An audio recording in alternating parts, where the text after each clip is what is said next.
Hello, my friends. How are you today? Hi, my name is Natasha. I am the creator and the founder of the Glow Up Method, and I am so excited to be here with you today. I freaking love Thursdays. Thursdays is probably my favorite day in the gym.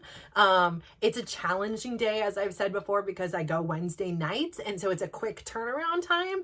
However, that energy of that community just invigorates me and just sets me off. First off, I love getting my workout done in the morning and knowing like, hey, I have this whole afternoon free, and it really feels like it's me instead of being like, okay, I need to conserve energy for this thing. So I love the energy. I love the people. And I just love that it's like this big old party first thing in the morning, and that's how we're starting the day. So on this Thursday, I'm super thankful for that. And I went there. I had the chance to pick up my senior son because he's got PT later, but I was a nice mom and let him come home early. And so I got to chat with him a little bit. And then I had the delight of having my daughter here, and she's currently working on her last homework assignment at Berkeley because she graduates in a couple days, and I'm so excited for her for that. And of course, I love chatting, so here we go, and it's like brrr, we're just chatting away down there, and it was pretty exciting. And then I had to rush to come up here because Rod's like, hey, we need to share equipment, can I use your ring light? And I'm like, okay, yeah, I'm gonna get you a ring light of your own, and maybe I'll get my own this, and kind of breaking down things about how my, they're like, how come you haven't started posting yet? And I'm like, well, I need this, I need the website, and I need all these things. And they're like, okay, you're looking for perfection here. And I'm like, I know. And that's the whole point here is like, I'm kind of trying to come here and not be perfect and show you guys, you don't have to be perfect. You just have to show up. And that's the secret, right? It's showing up when you don't want to. It's showing up when you don't know how to, and just doing it. And that will get you going. Like, you will learn on the route. So I'm getting closer. This is my big project. I am hoping to have a launch very soon. And I'm going to host myself like a little launch party and be like, yeah, cheers to you, girl. Like, you're doing this, and pull up that Band-Aid and say, hey world, here I am. And, it's so interesting because people recently have been asking me what I do. And I'm like, it's like, I get this like fear, like, can I say this? Can I say what? And I'm like, I'm writing a book, and stuff like that, but I haven't said I'm doing this. Like, I have, besides my family now knows, but like with anybody outside of that I know personally, like, or even I think in my groups, I don't think I've said like, I don't even know how to refer to myself. Is that a YouTuber? Is that a podcaster? I don't know. So it's like, I need to really start being it and believing in it, and it will happen. I know it. I'm not doubting that this is going to happen. I'm not doubting that it's going to be a success, because if my only followers are my kids, it's still a success to me. Like, the success is defined by me doing it. It is not defined by this external validation. That is not what I'm looking for. I'm looking to help others. I'm looking to share my journey with others and inspire them to go off and make these magnificent journeys of their own, to go and reveal that, I think sometimes we just get it so mixed up in our head. We are so conditioned into this consumerism and into this monetization. Yeah, all that stuff is great. Totally necessity to pay the bills, right? But at the end of the day, I would rather be rich with the learning I have, and rich with my experiences, and rich with knowing like something is better than nothing. Like, it doesn't have to be more, that there is so much out there to share with. Like, my kids were just asking me, they're like, okay, let's say, you're super wealthy in 10 years and, the kids are all grown. Would you still like this? We just ask these random questions. Would you still want to go have this big house? And I was like, absolutely not. There's just more to clean. And they're like, well, if nobody's using it, is there anything to clean? I'm like, you still have to dust. You have more taxes. You have more insurance. Like, there is this whole thing where it's like, more isn't always better, like, to me. So yeah, I would love to have a home that was like mine and exactly the way I want it. But this home is also mine. It may not technically be mine on the title, but this is still my home. And I treat it as such. And, it's just so interesting to see, because as everybody is kind of, going off and creating these new experiences for their adult life. I feel like we are all like in some ways growing up together. And, it's just crazy it's absolutely nuts to me that within a month, my baby, my youngest, my little guy is technically going to be a junior in high school. Like, absolutely mind blown. Absolutely mind blown that my oldest has already graduated college and that my daughter is graduating college tomorrow, or not tomorrow, 2 days from now, and that my other one is graduating high school. Like, I am blown away because in some ways they're still very much my babies, right? They're my children, they're my kids. But in other ways, like, we are almost all embarking on this new world, like ourselves. Chris is growing, Tyler's growing, Dylan's growing, Karina's growing. We are all learning and we're all on our own unique paths, but some of them are very similar and are kind of like overlapping on one another. And I feel like I have these built-in cheerleaders and I have these built-in people that I'm also cheering for. And it's so great to hear the different perspectives and, to have that, I've always been their cheerleader, right? Like, but to have it just sitting downstairs where I had my daughter telling me and my son telling me, like, just start posting, like, the time to post is now. And here I am, I'm going to record this and most likely I'm not going to post it yet. Like, it will be posted, but it's just not today. Like, why is this happening? Okay. I got to go to the drawing board and get to the why of the, like, what is the fear? What is holding me back? Like, what holds you back? It's a great question, isn't it? Like, we only have those answers. And I think that the thing is I need to tell myself that without the big risks that I've taken, there hasn't been the big rewards. Like, there's one side of it is risk, but on the other side of it is like possibility and opportunity, right? And I think about it, if that big size version of me didn't take the risk and say, no more one day, today is day one. If I never did that, and who's to say I wouldn't have done it 2 or 3 weeks later, or, 2 or 3 years later or whatever. But if I didn't do it that day, and if I didn't believe it was possible that day, how different my life could possibly look. It could have looked more the same. I could have been even bigger by now at this point, because every week it seemed like, or every year for sure, I was gaining weight. It wasn't like I plateaued at this high weight. It was like more and more and more. And the worst part is like, not only was it a physical thing, it was just like I was holding on to all this trauma, holding on to all this tragedy, holding on to all this negative Natasha noise in my head, and just holding on to it as if it was all mine to carry. And it wasn't. It wasn't. So, like, first off, becoming a buddy to myself and no longer a bully. I was already low. I was so low, right? Like, I was feeling so low in this world and trying to navigate that and working through things and actually not even wanting to work through things. Let's get this straight. It wasn't working through things. It was like ignoring things, pushing things down, eating past it, like distracted by taking care of everybody else's life and not like turning in and being like, mind your own business, take care of your own stuff, right? Like, I was nosy and into everybody else's stuff because it distracted me from dealing with what I really needed to deal with. And that was me. And like I said, I had this breakthrough yesterday. Damn it, I was homeless. Like, I was homeless as a kid, and I didn't have an understanding that this homelessness would end.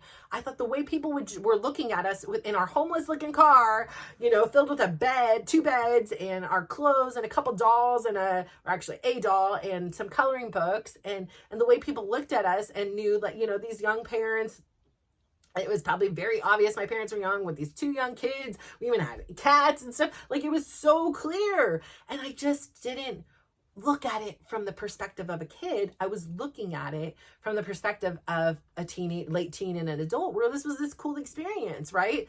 But when I went back and was like, why do I have these foundational problems? Why do I think I have to have this secure and solid foundation? But yet I get kind of scared of it. I don't know how to do it because I didn't experience it. I didn't have a solid foundation. So like my body gets scared and it thinks like I need all these things like XYZ. It's like overcompensating, kind of like my parenting has been. My mothering sometimes has been a little bit overcompensatory because I didn't have a mom. And so I put all these crazy, oftentimes unrealistic expectations on myself, on my kids, on my spouse, on my extended family, on my friends, you know, to just, this is the way it has to be. Because I had this weird fantasy in my mind that that's what everybody's life looked like behind closed doors and in front and open doors. It was just perfect. You know, we were all Mrs. Brady from the Brady Bunch, and we were all, you know, June Cleaver from Leave It to Beaver, and we were all, you know, the mom from Family Ties, and we were all, you know, Mrs. Huxtable, and, you know, we were, that's just in my mind, that's the way I thought it was. If you had a mom, you had a great life. You know, the girls that had moms that all gathered together, they were popular and they were had fun. They seemed so happy. They got to go to birthday parties. They got the invitation. Boys liked them. They had cute clothes. Their hair was done nicely. But I over here with my rat's nest, because my hair hadn't been combed, you know, my had thin hair, so it was just like we had to cut it off because it was like so many knots in the back because I just brushed on the top. I didn't realize you had to brush underneath too. And then, you know, there's some curl in the hair, so it would just get super nappy back there. And, you know, it was like, we only shopped at Mervyn's, and, you know, the other girls were all shopping at Nordy's or Wet Seal, or, you know, someplace cute. My dad's like, no, Mervyn's, you get one new school outfit this year, make it good. You know, like I remember one year, I was pretty old, but he was like, okay, it's been a good year. You can have 2 new outfits. And I remember being in the changing room, and just crying. And I was like, oh my gosh, I get 2 outfits this year. Like, you know, just really trying to make things like coordinate with what I already have, and having to be really like decisive and really like, you know, resourceful with what I chose. So it was definitely a challenged life, and I had this vision that if I had a mom, I'd have 10 new outfits, you know. And I have to say, like, I adored my Aunt Tina. Her and I had this really, really special bond. I also had a really unique and special bond with my Aunt Nina, but it was funny because it was like never were they at the same time. It was like my Aunt Tina during my youth, she happened to also live with us when I was younger. My Aunt Nina lived with us when we were older. Like, it was just in different phases of our life. So my Aunt Tina and I had this really cool bond. I get it now. My cousin was super jealous. It was like either I was her friend, like, and then I was like taking away her mom in some ways because I was older, very different personalities, you know, like, and so I think that this created this hostility. And then, you know, she had her own issues with her mom, but I was just so wanting a mom that like everything my aunt said was like gold and true. And she was funny, and she let me do adultish things, and I got to play dress up. And if I ever flew out to go see them, she would also, like, because she could see, right, like that I wasn't having a lot of clothes or wasn't having these things, she would go take me, and not only take me, but she would take me to like Nordstrom's, and she'd like pick 3 outfits, you know, like, oh, that looks so good on you. You got to get that one too. Like, oh, she just really spoiled me. And it wasn't about the material. Like, she just spoiled me, and that she showed up. Like, she shared her stories, and I could listen for hours. Like, I'm a talker now, but back then I was just such a listener, and I was just so enamored with how cool she was, and how I thought she was just the most intelligent person I had ever met. I thought she also had a really challenging life, and I really heard that she struggled with her own self-confidence and had overcome a lot of things like abusive relationships and, you know, abusive, you know, things from family members, like, you know, always feeling kind of like the ugly duckling and less than. And, you know, she was the 3rd born, 2nd girl. You know, I think that family dynamic lays into a lot. And, you know, she had been a little bit chubbier, so there were things that I could kind of relate to. And then she really blossomed, and she had the most beautiful cheekbones, and she just was cool. She just was really damn cool. And she shared really good stories. And I will never forget being like, she had a BMW at this point, and she picked me up from the airport. And there was a song called Mustang Sally, and she'd be singing it, driving. She had a cigarette, and, you know, she's tapping on her, like, just a cool ass lady. So I loved my Aunt Tina so much, but I admired her tenacity, and I really looked up to her as this like really like cool aunt, motherly figure. So like I always felt like I could just really trust in that relationship. And then, you know, life kind of changes. My cousin, you know, was having her own animosities, and then I was also her friend. And so like the relationship still isn't there. It's unfortunate. I don't even know how to get a hold of her nowadays, but I do really miss her. I don't know what the point of that is, but I feel like, okay, I must have needed to say that in order to get to whatever point I'm getting to today. But I'm saying is like, it's so important to really take the time and enjoy the things that bring you joy. I don't even know where I'm going with this, but like, you know, here I am this morning, and I've got to go to the gym, and I'm thinking back, right? I'm thinking back about how when I first began going to the gym, I had to call around 50 places. Like my dad had signed me up for the gym because he was going through a divorce, and now there was a space that was open on his thing, and they changed the rules. You didn't have to live within the same household to go to the gym. And he offered this to me. My dad doesn't offer me a lot, especially as an adult. He's given tons of money to his other kids. He still supports, you know, his kids, his two daughters. And then my brother, he's given hundreds of thousands of dollars. Put his, you know, house in his name. Like he does whatever. Like for me, it's like maybe $100 or $200 on my birthday or on Christmas, and that's it. That's fine. But I'm not asking for anything else. So when he offered for me to go on his gym membership, I was like, yeah, sure. And he knew at that point I had lost 50 pounds. He was like, you know, my dad's very much into physical appearances. So he was like, wow, that's amazing. You inspire me. Like, that's so great. Da, da, da, da, da. And so, you know, this was up his alley, and he was like, okay, I'm going to do it. But if I sign you up, like, you better go. And otherwise you're just wasting my money. And number one, I don't like wasting money. And number two, I didn't want to disappoint my dad. And so I remember like that first week, and he's like, did you go yet? You know, like really hounding me. And I was like, no, I haven't had this chance. And it was like a total mental block. But I had this external kind of pressure that to please your dad, you know, to not waste money. And I start calling. I'm calling every damn gym that's in the peninsula. And I'm like, hey, so what do you bring? Like, what do you do? And the people were kind of like weird. Like, you don't get these kind of questions. They're kind of laughing. They're like, what?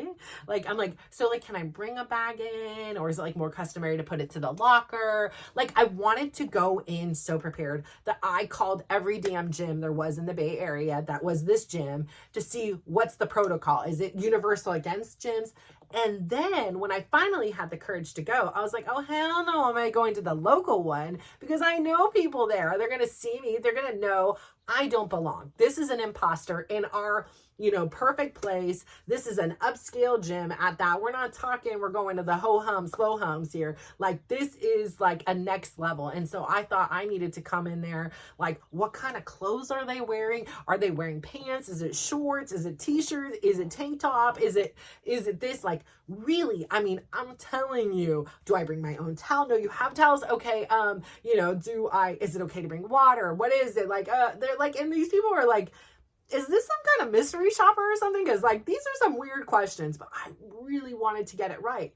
I didn't want to go in and feel embarrassed. And I remember like literally driving to the local one and like scoping it out and like, okay, what are people wearing? Okay, what's the age group? What's the vibe? You know, I didn't want to stick out because I felt like walking in there over 200 pounds and never have really gone to a gym, I'm going to stand out naturally and not for the ways that I want to stand out. And so I remember just feeling like this butterfly and this fear. And I look and I was like, okay, not today, you know, today's not the day. I'm going to go back home where it's nice and safe. And I've gotten in this routine and I know the moves. And I remember like stalking the app and seeing what classes there are. And like, can I do this class? Oh no, like, okay, here, let's go with the most basic class there is.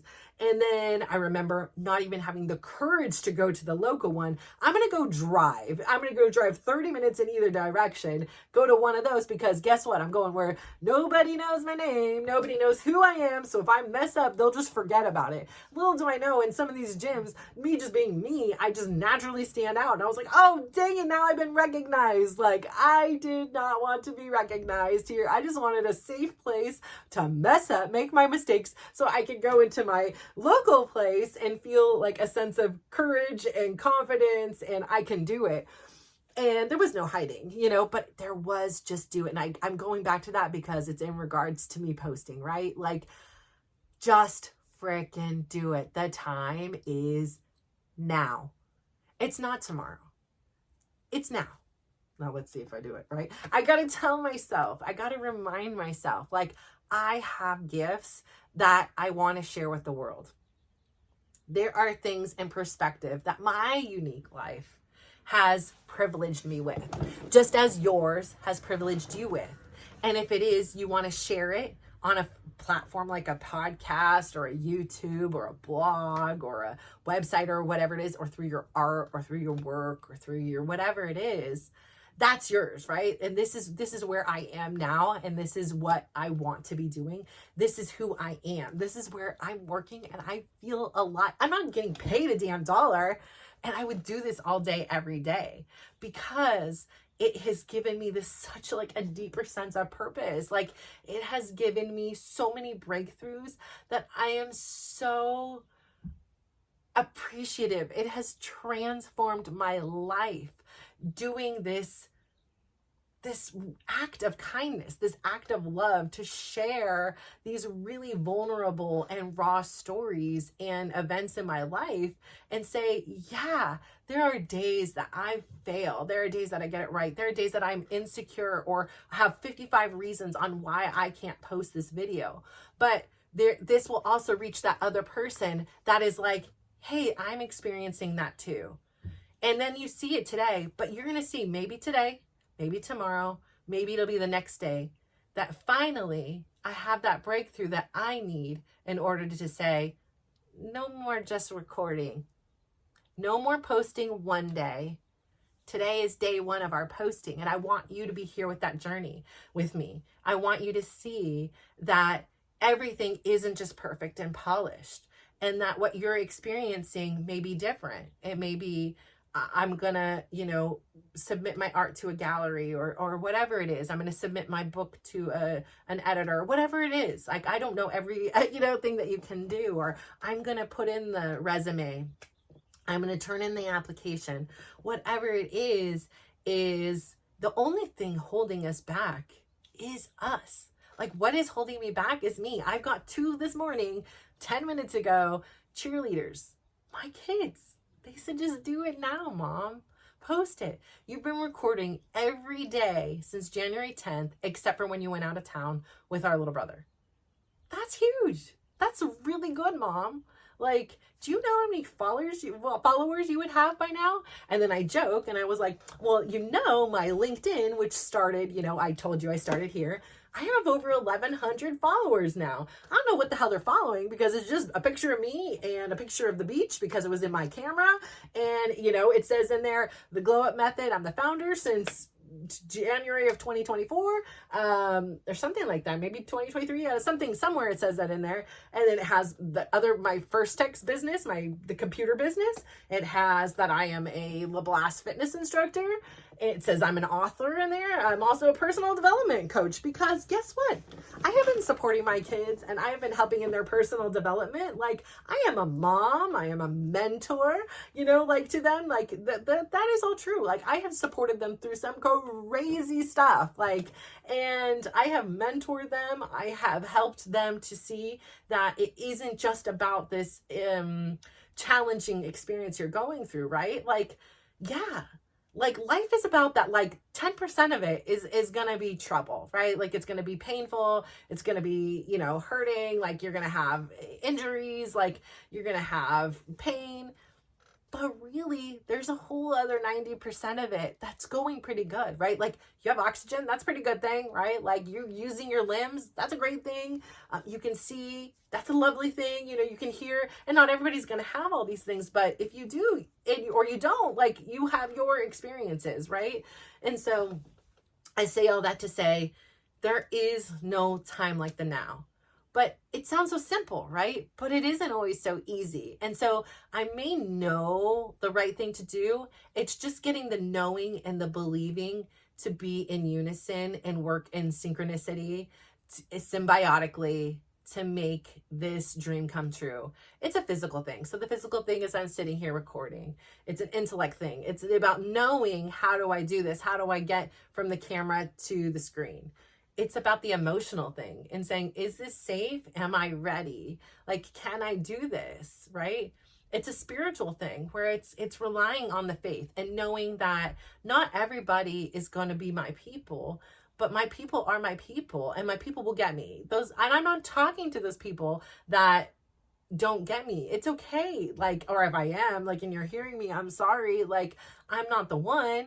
That's all right. There's lots of other ones. Like, I just want to talk to my people. I want to be in a community with my people. And so this is really what I'm working on. And it's all in this pursuit of living the life of my dreams. Not only living it, but curating it, reimagining it, redesigning it, because the way I imagine a life of my dreams now versus the way I dreamed it just 2-3 years ago, the priorities were totally different. A few years ago, the priorities were all mixed up. It was about, getting something bigger. It's about getting a bigger home or getting a better car or, going on more extravagant trips. And those things are great. Don't get me wrong. I'd love to experience those, but it's not everything. Like, going through this process, even on the challenging times, even when I sat there yesterday sobbing like a baby, talking to my younger self who was homeless and, having to say, like, it's okay. Like, you don't deserve this, but look around, there's beauty around it. Like, and not knowing that this little girl needed a talking to and was like, I get it. Things are unstable, right? And it's scary when it's unstable. We want this safe foundation and you don't have that. I get that. I understand that causes some turmoil, but we don't need to carry that forever. We can have the confidence to know that we can create and build a foundation and stand on our own 2 feet. And I can do it. And if I can do anything, if I can lose the weight, if I can become somebody who has a heart rate of elite, not even just an athlete, an elite athlete, me? Like that 300-pound lady did that? Stop it. Like, if I can do that, I've done the hard part. I'm sitting here doing the recording, right? Now it's just upload, I think. I see this part, I got to figure it out. But I got to really be around it, right? So I'm almost at the point, right? I've done all the calls to the gym and I'm doing that loop around and being like, is today the day? Like, wait. And then I got in there, right? And I was like, what the hell was I waiting so long for? Like, seriously, why did I take so long to feel comfortable doing this? And it hurt, right? Like that first time I went to the gym, I was sore. I was looking around, my ego was like busted. I was like, listen, I picked the easiest sounding class in here. It was like Simply Move. I'm like, okay, well, I can do that. I can move, right? I'm simply moving. That's simple. It was not simple. It was not simple at all whatsoever. I was confused. I was out of step.